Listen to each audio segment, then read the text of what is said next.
صدای اذان در مسجدهای تاجیکستان دیگر باره پس از 11 ماه شنیده می شود.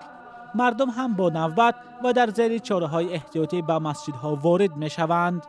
لحظه ای که نمازگزاران می گویند روزها منتظر بودند. زیق شدیم به مسجد. زیق شدیم. مسجد جای نقد کن. در روز اولی نمازگزاری جوانان هم زیاد دیده می شدند. پرسند برای که نماز اذان شنیدیم برای که شدن نماز.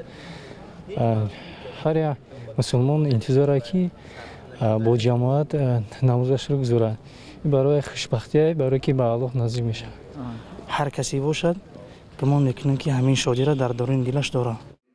سید مکرم عبدالقادرزاده رئیس شورای علما از نمازگزاران خواست قاعده های بهداشتی را جدا رعایت کنند. اما ضرورت پیش آمده است در ضرورت چنین رها باشد.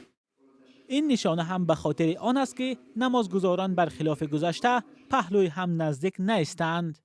با وجود باز شدن در این مسجدها چند مقام تاجیک هشدار دادند که مساجدی که قاعده های بهداشتی را رعایت نمی کنند موقتا بسته خواهند شد. اما این در نسبت همه مسجدها مربوط بوده نمیتواند. اون مسجدی که قاعده های بهداشتی را صرف نظر میکرد نسبت اون تنها نسبت همون مسجد چاره‌اندیشی کرده میشود. در تاجیکستان حدود 4000 مسجد را رسما ثبت نام کردند. مسجدها در تاجیکستان بار اول ماه مارس سال 2020 برای 2 هفته و بعداً از 18 اپریل سال گذشته تا این جانب به خاطر پیشگیری از پنجشنبه کرونا ویروس بسته بودند. در شرایط پاندمی که هنوز آخری راه تاریک است، معلوم نیست در این مسجدها تا کی باز میماند. هرچند بسیاری از نمازگزاران به آینده نیک امید میبندند. مسجدها هیچ وقت بحث نشدن، کسایی ایبان روزه ما آماده رفتن گیریم. مسجد برام نماز با